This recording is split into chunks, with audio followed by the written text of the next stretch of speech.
Salut à tous et bienvenue sur la chaîne. Imaginez la scène, J44 avant le début de la Coupe du Monde 2026. La France, championne du monde en 2018 et finaliste en 2022, s'apprête à vivre le dernier tournoi de Didier Deschamps. La liste des 26 bleus doit tomber le 14 mai au JT de TF1. Tout semble presque écrit. Et puis boum, une information complètement folle tombe hier soir dans l'équipe.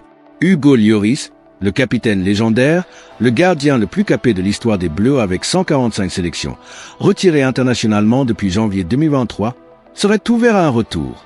Même à 39 ans, même en tant que numéro 3. Est-ce une idée farfelue, un coup de com' ou une vraie option sérieuse pour Deschamps? Aujourd'hui, on décortique toute cette affaire en profondeur.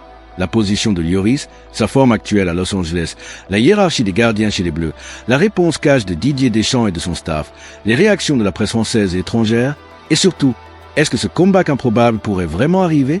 Si tu aimes les scénarios fous, les débats sur l'équipe de France et les grosses infos mercato, reste jusqu'à la fin, ça va chauffer. Like la vidéo dès maintenant si tu penses que Lloris mérite une dernière danse, et dis-moi en commentaire, Lloris numéro 3 aux USA, oui ou non? Allez, on commence.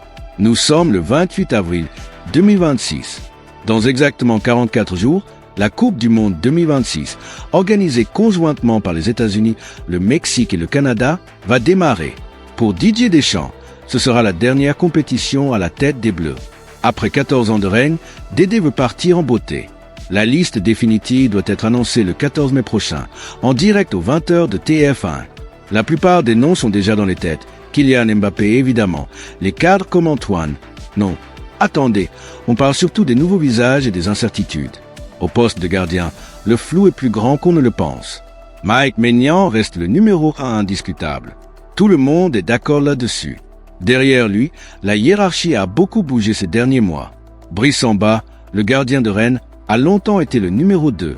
Puis Lucas Chevalier, le jeune espoir formé à Lille et arrivé au PSG, l'a doublé dans la hiérarchie pendant un temps.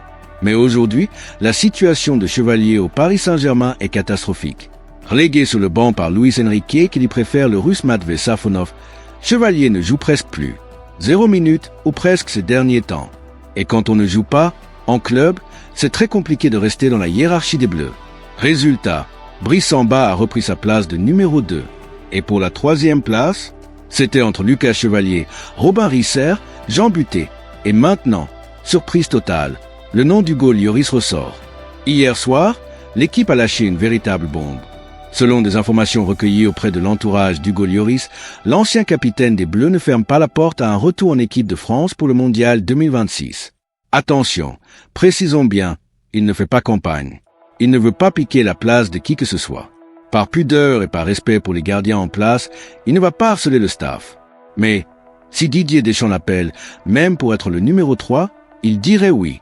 C'est énorme, parce que Lloris avait pris sa retraite internationale en janvier 2023, juste après le mondial au Qatar, dans une longue interview à l'équipe où il expliquait vouloir sortir par le haut. 3 ans et demi plus tard, à 39 ans, il a des fourmis dans les jambes. Et il faut dire qu'il vit une très belle deuxième carrière aux États-Unis. Depuis son arrivée au Los Angeles FC en janvier 2024, Hugo Lloris est redevenu un gardien ultra solide. En 2026, sur les 9 premiers matchs de MLS, il affiche des stats impressionnantes. 8 clean sheets, matchs sans prendre de but, seulement 4 buts encaissés et une trentaine d'arrêts. Il est tout simplement le meilleur gardien de MLS en termes de clean sheets en ce moment.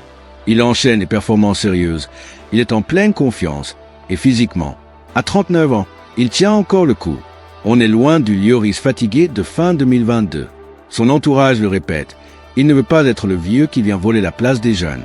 Il se verrait bien dans un rôle de mentor, de numéro 3 expérimenté, pour épauler la nouvelle génération et apporter son leadership en cas de pépin. Parce que tout le monde le sait, Mike Maignan, aussi talentueux soit-il, a déjà eu des soucis physiques par le passé. Et derrière, la profondeur n'est pas infinie. Aujourd'hui, la hiérarchie chez les Bleus semble être Mike Maignan, intouchable Brice Samba, solide numéro 2 Lucas Chevalier, en grosse perte de vitesse à cause de son banc au PSG. Chevalier avait pourtant été appelé en mars, mais son manque de temps de jeu inquiète énormément le staff. Certains médias parlent même d'une possible sortie de liste pour le mondial si sa situation ne s'améliore pas. C'est dans ce contexte que le nom de Lloris refait surface. Est-ce que Deschamps pourrait sacrifier un jeune pour faire venir l'expérience d'un champion du monde 2018? Des sources proches du staff des Bleus, RMC, Ouest France, sont claires, ce n'est pas un sujet à l'heure actuelle. Le retour de Lloris n'est pas dans les plans. Mais attention, on connaît Didier Deschamps. Il a déjà surpris tout le monde avec le retour de Karim Benzema avant l'Euro 2020 ou celui de N'Golo Kanté plus récemment. Dédé aime les coups de poker quand il sent que ça peut apporter quelque chose au groupe. En France, l'info a fait le buzz partout. 20 minutes parlent d'un comeback totalement inattendu. 11 mondial évoque un scénario improbable. Le Dauphiné libéré se demande. Idée farfelue ou vraie hypothèse? Le Figaro écrit que l'idée semblait saugrenue il y a quelques jours. Elle ne l'est plus tellement aujourd'hui. À l'étranger aussi, on est surpris. Aux Pays-Bas, Voetbal International titre sur une information surprenante en provenance de France. Tout le monde se pose la même question. Est-ce réaliste sportivement ou est-ce juste une belle histoire nostalgique?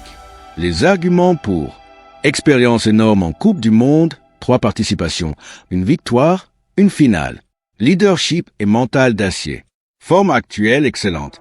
Rôle de mentor précieux pour les jeunes gardiens, assurance en cas de blessure de Maignan. Les arguments contre: 39 ans, ce n'est pas rien pour un gardien et n'a plus joué en Europe depuis longtemps. Le niveau MLS n'est pas le même, risque de perturber la hiérarchie et la dynamique du groupe. Les jeunes chevaliers, Risser, Buté, ont besoin de perspective.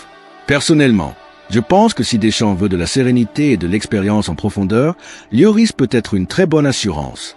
Mais si l'objectif est de préparer l'avenir, il faut donner sa chance à la nouvelle génération. Pour l'instant, le staff reste droit dans ses bottes. Ce n'est pas un sujet. Mais avec l'annonce de la liste qui approche 14 mai, on va vite savoir. Deschamps va-t-il rester sur Maignan, Samba, Chevalier ou un autre jeune? Ou va-t-il oser le coup de poker Lloris? On sait que Dédé apprécie énormément Lloris humainement. Ils ont vécu tant de choses ensemble. Alors, vous en pensez quoi les gars? Lloris mérite-t-il une dernière sélection pour vivre une ultime Coupe du Monde? Ou faut-il tourner définitivement la page et faire confiance aux plus jeunes? Dites-moi tout en commentaire. Lloris dans la liste des 26? Oui ou non? Et pourquoi? Si cette vidéo t'a plu, n'hésite pas à liker, à t'abonner et à activer la cloche pour ne rien rater les prochaines revues sur les Bleus. On va suivre cette affaire de très près jusqu'au 14 mai. Merci à tous d'avoir regardé jusqu'au bout. On se retrouve très vite pour une nouvelle vidéo. Portez-vous bien et à très bientôt.